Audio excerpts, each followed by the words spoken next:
வணக்கம். சற்று முன் கிடைக்கப்பெற்ற மிக முக்கியமான செய்தி ஒன்று வெளியாகி உள்ளது. அதிமுக மாவட்ட செயலாளர்கள் கூட்டம் இன்று அதிமுகவின் தலைமை அலுவலகத்தில் நடைபெறுகிறது.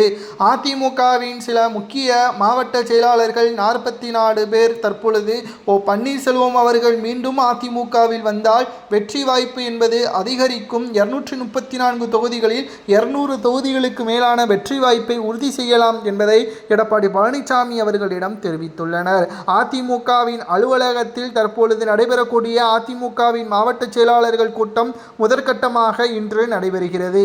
ஏற்கனவே எடப்பாடி பழனிசாமி அவர்களிடம் அதிமுகவில் மீண்டும் இணைவதற்கு ஓபிஎஸ் அவர்கள் பேட்டி ஒன்றின் மூலம் தெரியப்படுத்தியிருந்தார். இதனால் ஓபிஎஸ் அவர்கள் எந்த ஒரு விருப்பமில்லாமல் அதிமுகவில் இணைந்து செயல்பட்டு வெற்றியடைய வைப்பதற்கான அனைத்து முயற்சிகளையும் மேற்கொள்வேன் என்பதையும் தெரிவித்திருந்தார். தற்பொழுது பன்னீர்செல்வம் அவர்கள் அதிமுகவில் இணைவதற்கு ஒருபோதும் வாய்ப்புகள் இல்லை என்று எடப்பாடி சமீபத்தில் பேட்டி ஒன்றில் கூறியிருந்த பொழுது மாவட்ட செயலாளர்கள் திடீரென்று பன்னீர்செல்வம் அவர்கள் அதிமுகவில் இணைந்தால் வெற்றி வாய்ப்பு என்பது அதிகரிக்கும் என்ற தகவலை உறுதி செய்து இருப்பதால் நிச்சயம் அதிமுகவின் அரசியல் வட்டாரத்தில் இது மிகப்பெரிய ஒரு திருப்புமுனையாகவே மாறும். நிச்சயம் ஓபிஎஸ் அவர்கள் பழசை மறந்துவிட்டு அதிமுகவின் விசுவாசியாக இருக்குமேயானால் அவரை மீண்டும் அதிமுகவில் இணைப்பதில் எந்த ஒரு சந்தேகமும் கிடையாது. அதனால் எந்த ஒரு பிரச்சனையும் அதிமுகவில் கிடையாது என்று மாவட்ட செயலாளர்கள் கூறுவது சரியா, அல்லது எடப்பாடி பழனிசாமி அவர்கள் ஈகோவின் காரணமாக எடப்பாடி பழனிசாமி அவர்கள் தனது பதவி பறிபோகிவிடும் என்ற காரணத்தினால்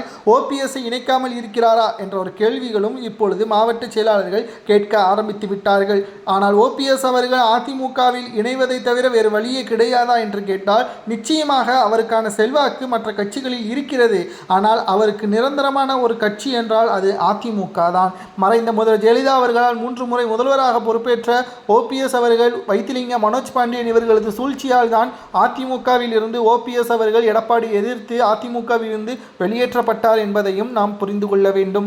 ஓபிஎஸ்ஸின் சுயநலம் நேரடியாக எடப்பாடி பழனிசாமி எதிர்க்க வேண்டிய தேவையில்லை. வைத்திலிங்கம், மனோஜ் பாண்டியன் இவர்களது பேச்சை கேட்டுத்தான் இவ்வாறு செய்ததாகவும் அவர் நேரடியாக பேட்டிகள் மூலமாகவும் தெரிவித்திருந்தார். தற்பொழுது மாவட்ட செயலாளர்கள் சுமார் 44 பேர் ஓபிஎஸ்ஸிற்கு ஆதரவாக தெரிவித்திருந்த நிலையிலும் முடிவுகளை எடப்பாடி பழனிசாமி அவர்கள் தான் மேற்கொள்ள முடியும். இதனால் எடப்பாடி பழனிசாமி அவர்கள் அதிமுகவில் ஓபிஎஸ் இணைவதற்கு வாய்ப்பே இல்லை என்று மீண்டும் தெரிவித்துள்ளார். இந்த மாவட்ட செயலாளர்கள் கூட்டம் நாளையும் தொடரக்கூடிய நிலையில் என்ன முடிவுகள் வரப்போகிறது, மாவட்ட செயலாளர்கள் அழுத்தமாக இருந்தால் நிச்சயம் மீண்டும் அதிமுகவில் ஓபிஎஸ் அவர்கள் இணையலாம் என்ற தகவலும் கிடைக்கப்பட்டுள்ளது. அதிமுகவின் உண்மையான தொண்டர்களாகிய உங்களது கருத்துக்களை கூறுங்கள். அதிமுகவில் மீண்டும் ஓபிஎஸ் தேவையா, அல்லது அவர் இல்லாமலே அதிமுக வெற்றி அடையுமா என்பதை கமெண்டில்